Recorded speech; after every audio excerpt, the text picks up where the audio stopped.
Están por cumplirse 2 meses de las manifestaciones en contra del gobierno que se dieron en septiembre pasado por parte de los grupos sociales a los cuales se unieron estudiantes del Colegio Mejía. Aunque la movilización se anunció como pacífica, algunos manifestantes y estudiantes cometieron actos de violencia en contra de bienes públicos y de la policía. Lo que vino después es menos conocido, pero también violento. Cientos de estudiantes detenidos que devinieron en acusaciones de abuso policial, físico y psicológico. Grupos de derechos humanos levantaron su voz y denuncian tortura. El gobierno dice que es mentira. Veamos entonces las cicatrices de esta protesta.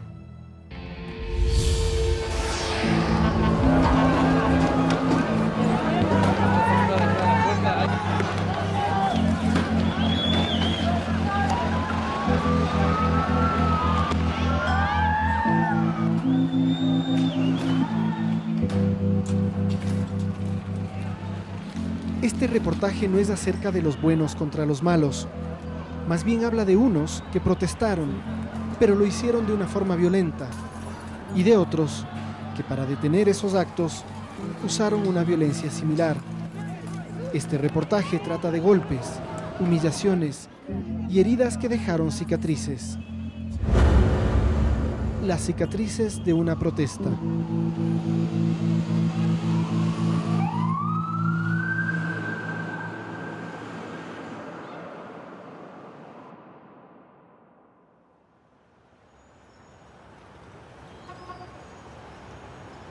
La ciudad amanece en paz. Sus plazas y esquinas poco a poco se llenan de gente en la cotidiana tarea de vivir. Sin embargo, la ciudad muestra sus cicatrices en las paredes, en las piedras que un día sirvieron para construir y otro para destruir. ¿Cuántas veces estas calles de Quito han sido testigos de convulsión y caos? La última vez, el 17 y 18 de septiembre, cuando una marcha pacífica degeneró en una batalla campal entre manifestantes y policías.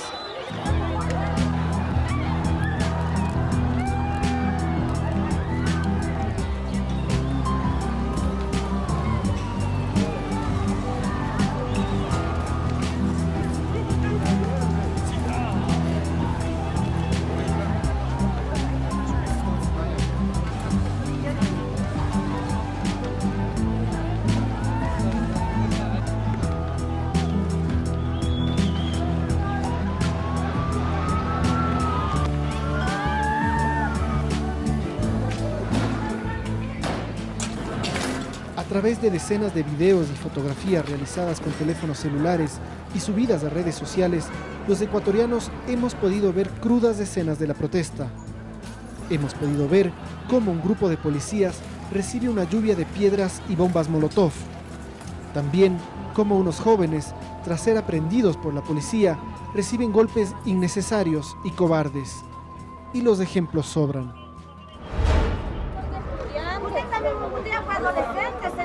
No sé que son estudiantes, pero ¿qué se me puede hacer? Buenas tardes. ¿Estás bien, brother? Esto va a ir para los canales de televisión, loco. ¿Por qué te agredieron? ¿Hiciste algo? No, ¿no es cierto? Estoy llamando por teléfono, loco. Y te vienen y te agreden, ¿verdad? ¿Te golpearon la nariz? ¿Te rompieron la nariz? Me dieron rectazos, loco. Con esas cosas así en los pómulos se te ve. Respira, loco, respira, tranquilo, tranquilízate. Ya no pasa nada. Y se fueron. Sí. Vamos, levántate. En sus voces se siente el terror. En sus rostros se aprecia el dolor. En sus miradas, la ira y la angustia. Mira, venimos a sacar a mi hermano de la cárcel, del colegio. Y nos golpearon. Nos golpearon por rescatar a mi hermano. Nos golpearon a todos y me rompieron la cara. No es solo él, hay varios más. Aunque las imágenes son impactantes, es quizás lo que no se vio lo que preocupa y encendió las alarmas de organizaciones de derechos humanos. Tanto en Ecuador como en el extranjero se ha denunciado tortura a decenas de estudiantes y manifestantes detenidos. Para eso se basan en videos, testimonios e informes médicos. La ONG estadounidense Human Rights Watch hizo un informe con el testimonio de 19 detenidos. El informe lo que hace es detallar hechos de brutalidad policial, de golpizas muy duras, el uso incluso de descargas eléctricas y golpes de puño y pies de los detenidos mientras se encontraban bajo el control de las policías, tanto el 17 como el 18 de septiembre. ¿Qué es lo que nosotros esperamos con este caso? Demostrar que hubo evidentemente tortura y que frente a esas actuaciones, frente a esas violaciones de derechos humanos, se implementen mecanismos que nos garanticen la no repetición. Es decir, que esto no vuelva a pasar. Esa es nuestra función como defensores de derechos humanos. Nuestra función no es oponernos políticamente al gobierno. Las voces desde el gobierno se oponen rotundamente a estas denuncias. Para mí mi conclusión, Tomás, de esto es que ha habido una absoluta manipulación deliberada. Esto es una agenda de estos grupos de izquierda, reunidos y enconchavados y emparejados con ciertos grupos internacionales que en el fondo tienen una agenda política de oposición al gobierno, que buscan hablar de que aquí se está torturando personas. Eso es una barbaridad, eso no podemos permitirlo. Y si hacen demandas internacionales, pues nos defenderemos. No ante la Comisión Interamericana, porque no tiene capacidad para atender ese tipo de cosas. Hubo tortura, hubo persecución. Por primera vez en el país, una protesta deja un saldo tan grande de detenidos, un récord de más de 250 personas en 2 días. Hay que dejar claro una cosa: lanzar piedras, destruir bienes públicos, así como agredir a policías, es un delito. Si la ley se sigue al pie de la letra, estos muchachos debían ser detenidos. Pero la pregunta es, ¿hubo necesidad de seguir usando la fuerza una vez que estaban sometidos? Y usted comprenderá que cuando a una persona se le arresta, una persona que está ejerciendo actos de violencia, el acto y el momento de la protesta, de la captura, es un momento violento. Eso no podemos, seríamos ingenuos en sostener que yo voy a arrestar a una persona que está en las calles tirando piedras, rompiendo vidrios, rompiendo escaparates, la voy a arrestar diciéndole por favor venga al despacho de la policía. Eso no va a pasar jamás. Pero usted ha visto los videos, porque el momento violento puede ser de acuerdo, sostener con si fuerza. Hubo actos de violencia con posterioridad a la detención, eso debe ser sancionado. Y deben ser sancionados los policías que cometieron esos actos. Pero de ahí hablar de tortura es otra cosa. Lo que nos interesa es saber por qué la policía, entre el momento de detención hasta el momento que le entregaron a la unidad de flagrancia, cometió actos de crueldad, de tratos inhumanos y cometió actos de tortura. Eso es ese periodo es el que nos interesa. Mi nombre es Wilson. Uso este nombre para proteger mi identidad. Yo soy estudiante del Colegio Mejía. El 17 de septiembre fui detenido ilegalmente. Me botaron al suelo, me patearon, me pasaron la moto por las piernas, por los brazos. Fue alrededor de unos 8 o 10 policías. Un policía se sube a la parte de atrás de la moto y me comienza a golpear con el tolete y con la mano en la cabeza. Es el momento en que yo pierdo la conciencia, me desmayo y me despierto en el UPC del sector de la Basílica. Abro los ojos y lo primero que veo es una patada que venía a mi cara. Me dieron como unas 3 patadas en la cara y me dijeron 3 insultos. Se habían dado cuenta que ya me había despertado y me lanzaron gas a los ojos. Me seguían pateando en las piernas, en los tobillos y me dejaron ahí, me encerraron. Además nos revisaron las mochilas, nos quitaron los celulares. A un compañero le quitaron todo el sueldo que él había cobrado ese día. Y ni apenas me vio el doctor y me revisó el brazo, que por donde me pasó la moto, me dijo, solo me vio. Y me dijo, sáquenle en urgencias, este brazo está roto, me dijo, les dijo a los policías. Wilson afirma que él no participaba en las manifestaciones, salía de clases y su error fue correr en medio del caos. Su caso es uno de los más llamativos en medio de las denuncias de abusos policiales, pero como él afirma, no es el único y quizás no es el peor.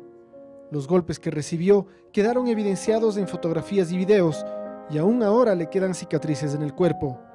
Lo que jamás se va a borrar ni a él ni a sus padres es la indignación y el resentimiento.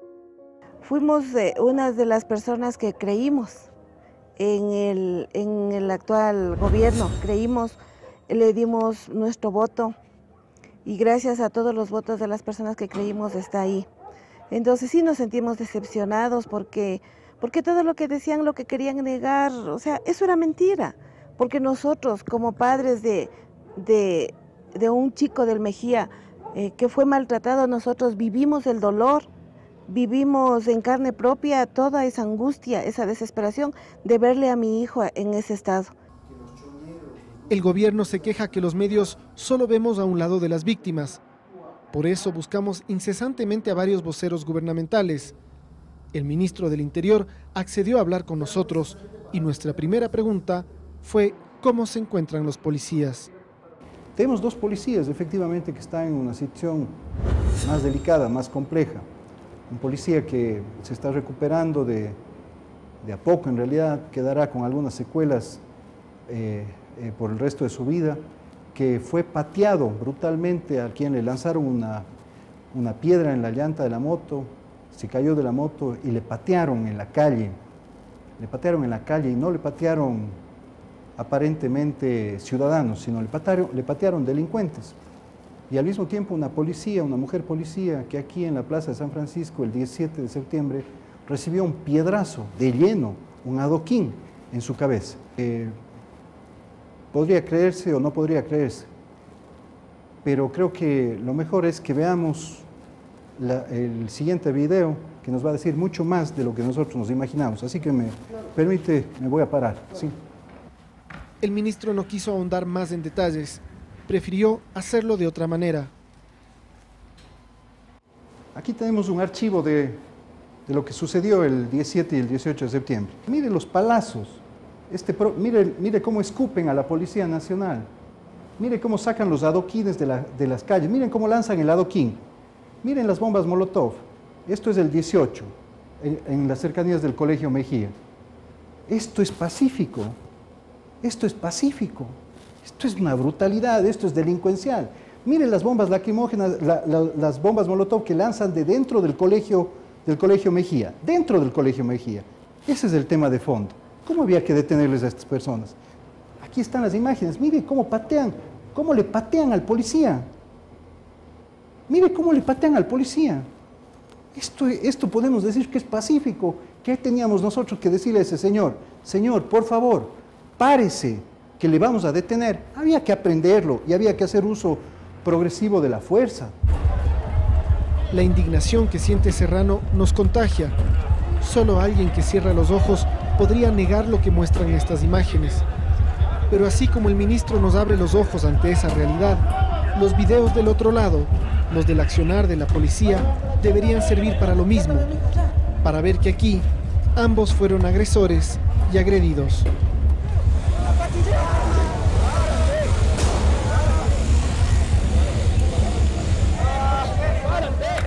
En el momento que les dijeron que puedes ser culpable pero te vas libre, bueno, mi libertad vale más, ¿no? que seguir sosteniendo que soy inocente si ya mañana me voy libre, ¿qué me importa? No, la situación en la que quede, no, le importaba era salir. Las autoridades creen que quien comete un delito debe aceptar su responsabilidad. Aseguran que el trabajo de la policía fue impecable y que, sobre todo, nunca hubo una disposición para actuar de manera violenta. Activistas de derechos humanos no lo ven así. Piensan que todo fue un claro mensaje para causar temor, criminalizar la protesta social y evitar las acciones críticas en contra del gobierno. La criminalización de la protesta, porque no solamente es el maltrato, la humillación en el momento, luego durante la detención, pero viene la otra parte que ahí también hay una diferencia con lo anterior. Inmediatamente de los 276 personas detenidas, 100 fueron sometidas a procesos judiciales. Es decir, esa parte judicial es casi automática. Ahora, que no se veía en esa proporción, no se veía antes. Entonces, el mensaje sí es la amenaza a todo el que piensa diferente. Faltan 3 días para una nueva movilización, esta vez nacional. ¿Habrá conspiradores en busca del caos social? ¿Habrá un espíritu represor? ¿Será la violencia la fórmula para hacerse escuchar? ¿O seremos los ecuatorianos capaces de confrontar ideas de paz?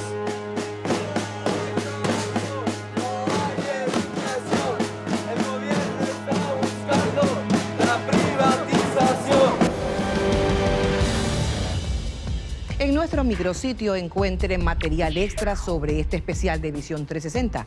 Además, si se perdió de algo o desea volver a ver nuestros reportajes especiales, recuerde que todo lo encuentra en www.ecoavisa.com/visión 360. No se mueva al volver, un adelanto de los temas que estamos preparando para el próximo domingo.